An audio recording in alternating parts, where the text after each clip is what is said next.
Welcome to the latest installment of Competition Plus Audio Magazine. Hi, I'm KathiyFisher, and today we're going big horsepower on some smaller tires, and somebody who definitely knows how to get that done, Dan Millen. How you doing, Dan? I'm doing okay. How you doing? Not too bad. Dan, you have experienced the highest of highs and unfortunately some of the lowest of lows. ADRL 10.5 racer, I mean, you hold right now currently the Extreme 10.5 title and even the Arabian Drag Racing League as well. So tell us about your season so far. You've started off pretty well and then unfortunately hit a little bump on the road at Palm Beach.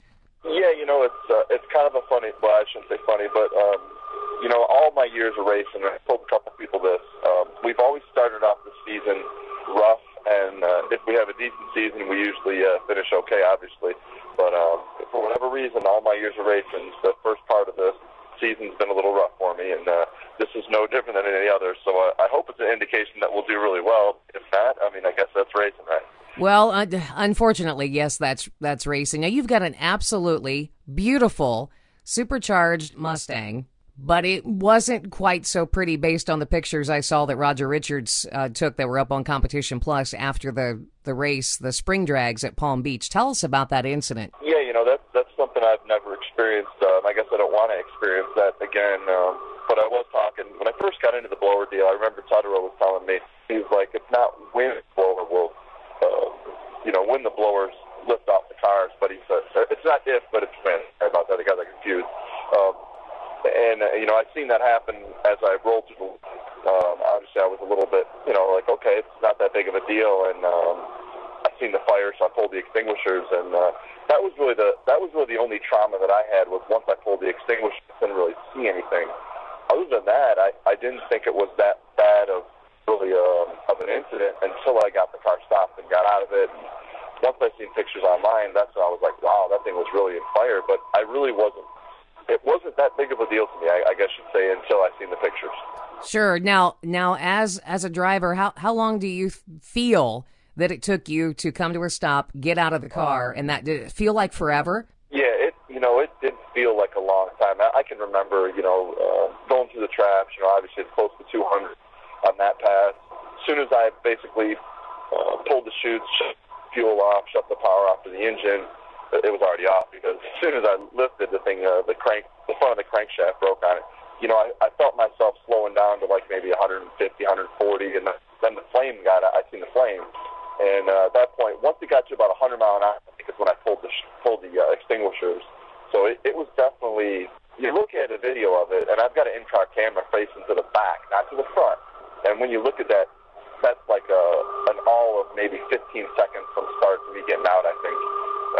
And it probably felt like a good couple minutes, you know what I mean? Oh, sure. You have had your hands full. What did you have to do, Dan, to get ready to go racing again?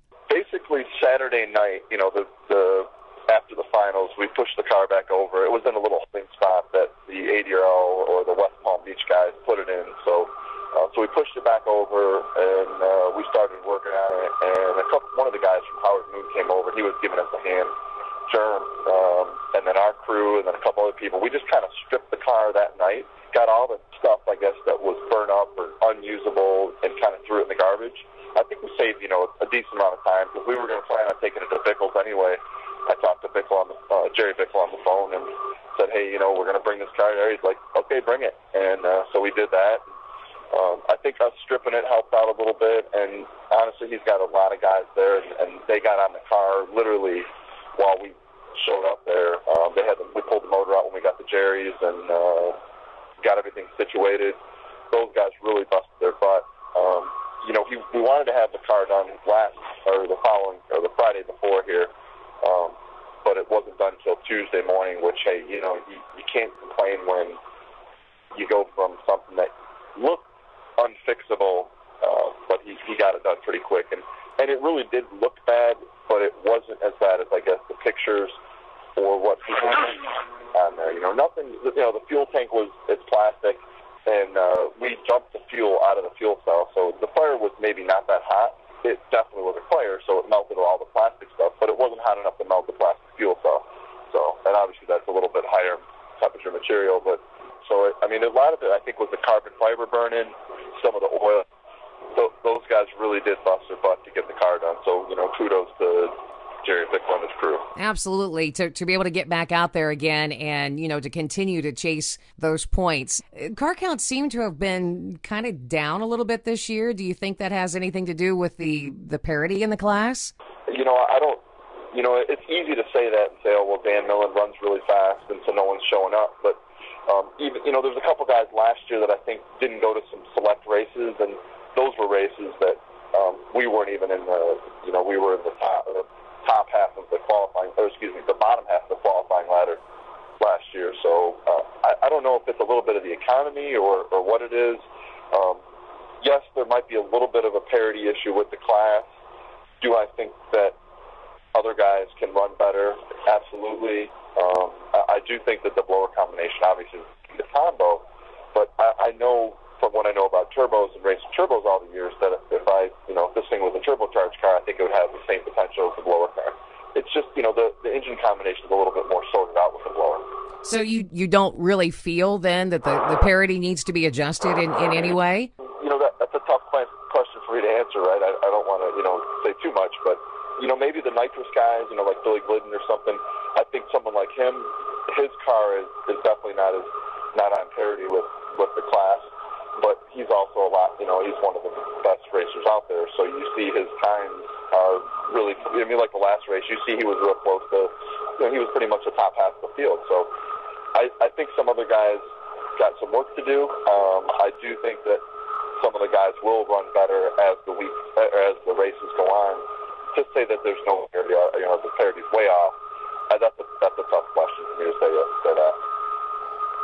Getting ready to go to your next event after the fire that you had, anything that you had to do as a driver to mentally prepare yourself to get back out there again? Well, I think the worst thing I could do, or anybody that was in this kind of situation, would be to kind of hang out and not race for a while.